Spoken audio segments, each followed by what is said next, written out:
Article 27 lays down that no person shall be compelled to, compel মানে বাধ্য করা, compelled to pay any taxes for the promotion or maintenance of any particular religion or religious denomination।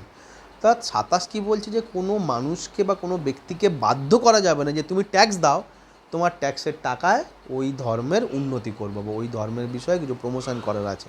কোনো লোককে, কোনো মানুষ, পুরুষকে বা নারীকে জোর করা যাবে না। ইন আদার ওয়ার্ডস, অন্য কথায় কী বলছে, the state should not spend the public money collected by the way of tax for the promotion or maintenance of any particular religion. অর্থাৎ 27 অন্যভাবে এইটাই বোঝাতে চাইছে যে আমরা যে ট্যাক্স কালেকশান করি, পাবলিক মানি যেটা কালেক্টেড করি আমরা, সেটা ধর্মের পেছনে খরচা করা যাবে না, সোজা কথায়।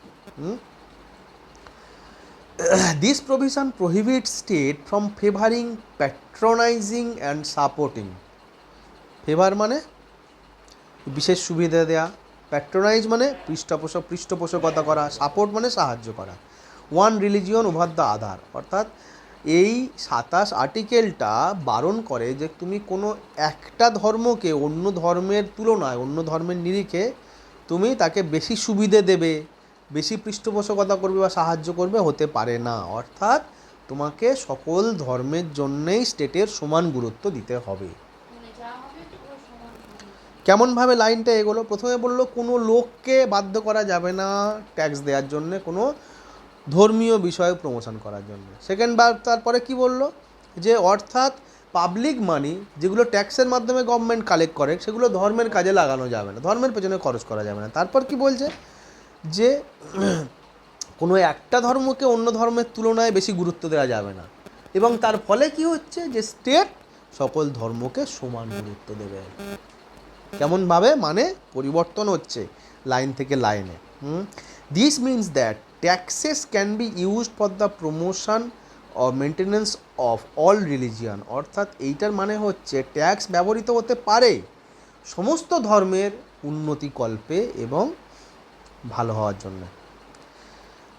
This provision prohibits only levy of tax and not a fee. এই যে প্রভিশনটা রয়েছে, নিয়মটা রয়েছে, এটা কিন্তু ট্যাক্সের জন্য বলছে, ফিজের জন্য বলছে না। তোমরা যদি গঙ্গাসাগর মেলায় যাও দেখবে কিছু ফিজ আছে গঙ্গাসাগর মেলার ক্ষেত্রে, ফিজ নেওয়া যেতে পারে। কিসের জন্য ফিজ নেওয়া যেতে পারে দেখো, এটা পড়লেই পারা যাবে। This is because the purpose of A fee is to control secular administration of religious institution and not to promote or maintain religion. অর্থাৎ কোনো ধর্মকে ওপরে তোলা বা সাপোর্ট করার জন্য ফিজ নেওয়া হয় না, বরং সেই ধর্মের কাজকর্ম যাটাকে ঠিকঠাকভাবে সেকুলার ওয়েতে সকলের জন্যে সম্পাদন করা যায়, সেই জন্যে ফিজ নেওয়া যেতে পারে। Thus a fee can be levied on pilgrims to provide them some special service or safety measures. অর্থাৎ তীর্থযাত্রীদের কাছ থেকে, পিলগ্রিমেজদের কাছ থেকে ফি নেওয়া যায় তাদের কিছুটা সুবিধে সুরক্ষা দেওয়ার জন্যে। Similarly a fee can be levied on religious endowment for meeting the regulation expenditure. অর্থাৎ সেই সংক্রান্ত কাজকর্মের জন্য যে খরচা খরচ হবে সেগুলো যাতে বিয়ার করা যায়, সেখান থেকে কিছুটা ফি নেওয়া যেতে পারে। ক্লিয়ার? আর্টিকেল 27 অর্থাৎ কি, ট্যাক্স, রিলিজিয়াসের ক্ষেত্রে tax. Freedom from attending religious instruction. কোনো রিলিজিয়াস ইনস্ট্রাকশানকে তুমি শুনবে কি শুনবে না সেই বিষয়ে তোমার স্বাধীনতা। Under article 28 no religious instruction shall be provided in any educational institution wholly maintained out of state funds. অর্থাৎ সরকারি খরচে চলছে এরকম কোনো শিক্ষা প্রতিষ্ঠানে, হ্যাঁ, আর্টিকেল 28 এইটা বলছে যে কোনো ধর্মীয় অনুশাসন বলবৎ করা যাবে না শিক্ষার কোনো প্রতিষ্ঠানে, যে প্রতিষ্ঠানটা সরকারি খরচে চলে। সোজা কথা, সরকার থেকে তুমি টাকা পাচ্ছ, সরকারি পোষকে বা পৃষ্ঠপোষকতায় তোমার এডুকেশনাল ইনস্টিটিউশনটা চলছে, তুমি সেখানে ধর্মীয় কোনো রকম ইনস্ট্রাকশন দিতে পারো না।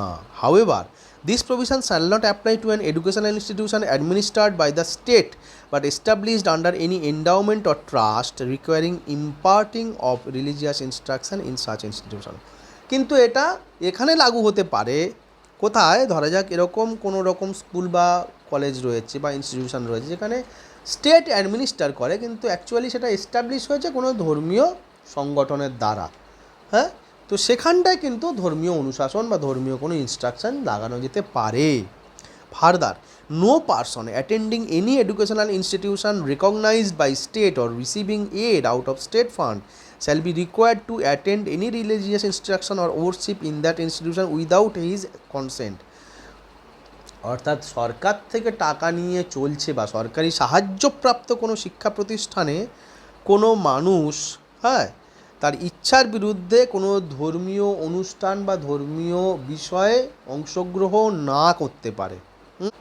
In case of a minor the consent of his guardian is needed. অর্থাৎ ধরা যাক বাচ্চাদের স্কুল, বাচ্চাদের তার মত সহমতের ব্যাপার নেই, সেক্ষেত্রে তাদের কনসেন্ট, তাদের অনুমতি বাবারাই দেবে, তাদের বা গার্জেনরা দেবে, বাবা বা মা। Thus article 28 distinguishes between 4 types of educational institution. 4 রকম এডুকেশনাল ইনস্টিটিউশনের কথা আর্টিকেল 28 বলে থাকে। Number 1, institution wholly maintained by the state.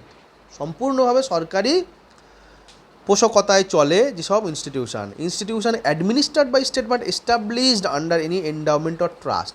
কোনো ধর্মীয় সংগঠন সেটাকে তৈরি করেছে, কিন্তু তার শাসন কাজটা, অ্যাডমিনিস্ট্রেশনটা স্টেট চালায়। 3 number, institution recognised by the state. State সেটাকে রেকগনাইজ করে যে হ্যাঁ ইনস্টিটিউশনটা আছে, স্টেটের আন্ডারে রেজিস্টার্ড আছে। বা 4 number, institution receiving aid from state. Institution state থেকে গ্যাপে গ্যাপে সাহায্য পায়, গ্র্যান্ট পায়, এরকম গ্র্যান্ট আসে না, সরকারি অনুমোদন। In A, B and C and D religious instruction is permitted on a voluntary basis. এইরকম চারটের ক্ষেত্রে রিলিজিয়াস ইনস্ট্রাকশন ইজ, এর ক্ষেত্রে religious instruction is completely forbidden. 1 নম্বরের ক্ষেত্রে রিলিজিয়াস ইনস্ট্রাকশন কোনো দেওয়াই যাবে না, ওকে। অর্থাৎ যেটা ফুললি স্টেটের দ্বারা পরিচালিত হয় এবং স্থাপিত হয়েছে সেটায় কোনো রকম রিলিজিয়াস ইনস্ট্রাকশন দেওয়াই যাবে না। বির ক্ষেত্রে কি, রিলিজিয়াস ইনস্ট্রাকশন পারমিটেড, অর্থাৎ স্টেট অ্যাডমিনিস্টার করে, ভালো করে বোঝো, কিন্তু সেটাকে স্থাপনকে করেছে কোনো ধর্মীয় সংগঠন স্থাপন করেছে, সেখানে রিলিজিয়াস ইনস্ট্রাকশন তো তুমি দিতে পারো। 3 নম্বর ক্ষেত্রে স্টেট সেখানে রেকগনাইজ করছে যে হ্যাঁ রিলিজিয়াস ইনস্টিটিউশনটা আছে, কোনো একটা স্কুল আছে, কোনো একটা মাদ্রাসা আছে, সেক্ষেত্রে। এবং 4 নম্বর ডি এর ক্ষেত্রে যে স্টেট থেকে সে কেবল একটা গ্র্যান্ট পায়, religious instruction is permitted on a voluntary basis. যদি ইচ্ছা করো, মনে করো, তাহলে রিলিজিয়াস ইনস্ট্রাকশনটা দিতে পারো, ওকে।